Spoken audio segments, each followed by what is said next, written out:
पूरी दुनिया इस्लाम की विरोधी बनती जा रही है, क्योंकि 12वीं शताब्दी से लेकर 16वीं शताब्दी तक जिस तरह मुस्लिम आक्रांताओं ने दूसरे धर्म के धार्मिक स्थलों को तोड़कर उन पर मस्जिदों का निर्माण करवाया था, ठीक उसी तरह दुनिया के कई देशों में मस्जिदों को तोड़कर उन पर टॉयलेट और शराब के ठेके का निर्माण करवाया जा रहा है। मुस्लिमों में कुरान पढ़ने और हिजाब पहनने पर प्रतिबंध लगाया जा रहा है। यहाँ तक कि दाढ़ी रखने वाले मुसलमानों को जेल में ठूसा जा रहा है। मुस्लिम शरणार्थियों को यूरोपियन देश मना कर रहा है।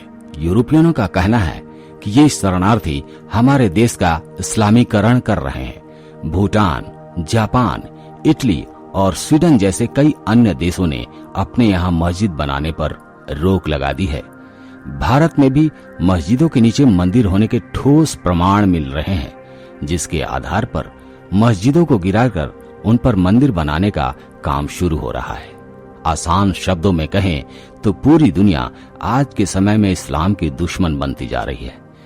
पहले भूटान ने खुद को मस्जिद मुक्त बनाया। जापान में भी धर्मांतरण को लेकर बवाल मचा हुआ है। इसके अलावा मुस्लिम देश सूडान ने भी इस्लामिक कानून से मुक्त कर खुद को एक धर्मनिरपेक्ष देश घोषित कर दिया है।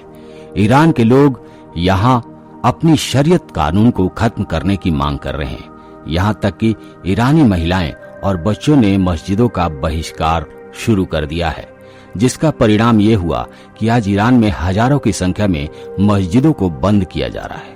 और इटली में भी नमाज जैसे तमाम इस्लामिक नियमों को प्रतिबंधित किया जा रहा है। इटली में तमाम मस्जिदों की जांच की जाएगी और ये पता लगाया जाएगा कि इन मस्जिदों को फंड कहां से मिलता है।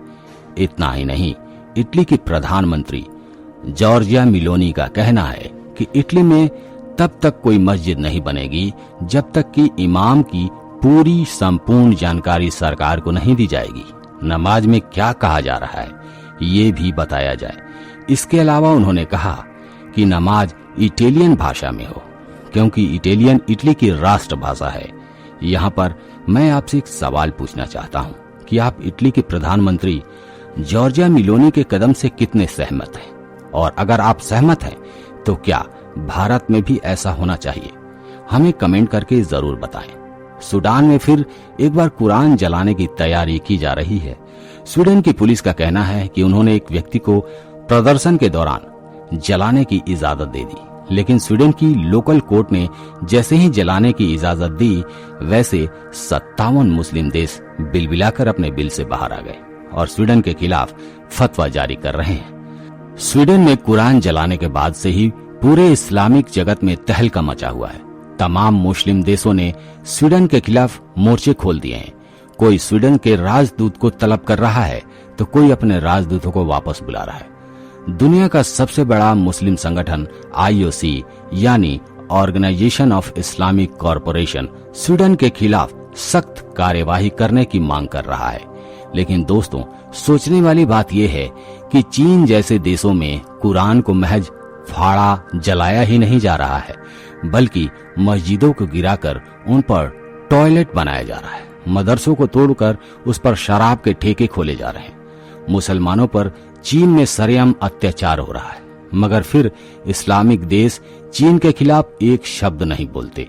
और इसका सबसे बड़ा कारण ये है कि जिस दिन चीन के खिलाफ ये इस्लामिक देश बोलेंगे, उसी दिन चीन इन सब का दाना पानी बंद कर देगा। यही कारण है कि चीन के खिलाफ बोलने की हिम्मत किसी की भी नहीं है।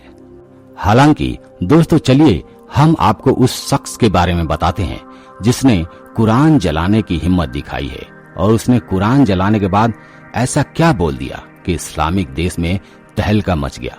जी हाँ, पुलिस ने जिस व्यक्ति को गिरफ्तार किया है उसका नाम सलमान मोमिया बताया जा रहा है। मीडिया रिपोर्ट की माने तो सलमान 33 साल का है। बताया जा रहा है कि वो कई सालों पहले इराक से भागकर स्वीडन आ गए थे। रिपोर्ट की माने तो सलमान से कुरान जलाने के बारे में जब पूछा गया तो सलमान ने कहा, मैं अभिव्यक्ति की स्वतंत्रता की अहमियत पर ध्यान दिलवाना चाहता था। ये लोकतंत्र है, और अगर वो ये कहेंगे कि हम ऐसा नहीं कर सकते तो समझ लेना लोकतंत्र खतरे में है। स्वीडन के सरकारी मीडिया ने बताया कि सलमान ने ऐसा करने के लिए इजाजत भी मांगी थी और वो चाहते हैं कि स्वीडन में कुरान बैन कर दी जाए। टीवी 9 हिंदी की माने तो इराक में रहने वाले सलमान मोमिया इस्लामिक विचारों और मान्यताओं के आलोचक हैं। उनका कहना है कि वो स्वीडन के नाटो में शामिल होने के विरोधी नहीं है, बल्कि इस्लाम का विरोध करने के लिए वो कुरान जलाना चाहते थे। उन्होंने बुधवार को कुरान जलाने से पहले ये कहा, स्वीडन जागो, ये लोकतंत्र है। हालांकि स्वीडन के प्रधानमंत्री उल्फ क्रिस्टरसन ने कहा कि मोमिया का प्रदर्शन कानूनी तौर पर सही है, पर यह अनुचित था। ये पुलिस के ऊपर था, वो इजाजत देती है या नहीं देती।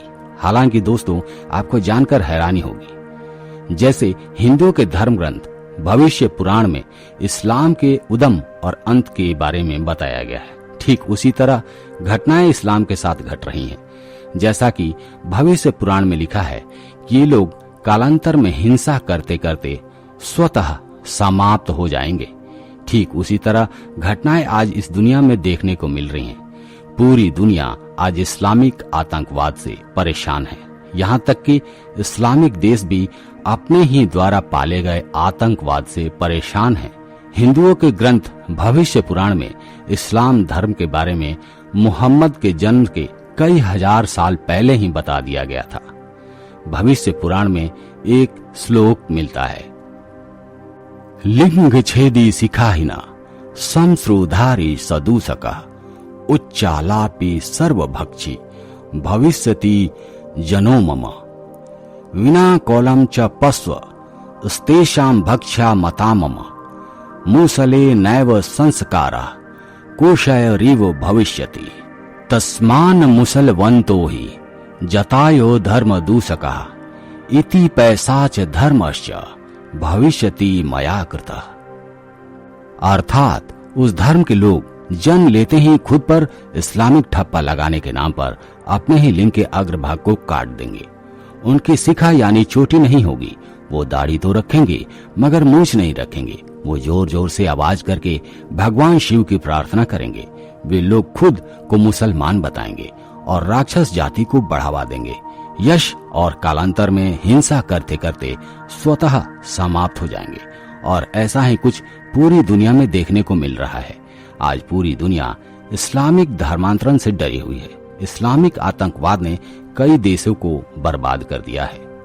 आज पूरा यूरोप ये मानने लगा है कि यूरोप का इस्लामीकरण हो रहा है। यही सब कारण है आज दुनिया के कोने कोने से इस्लाम के खिलाफ मोर्चा खोला जा रहा है। मस्जिदें तोड़ी जा रही हैं।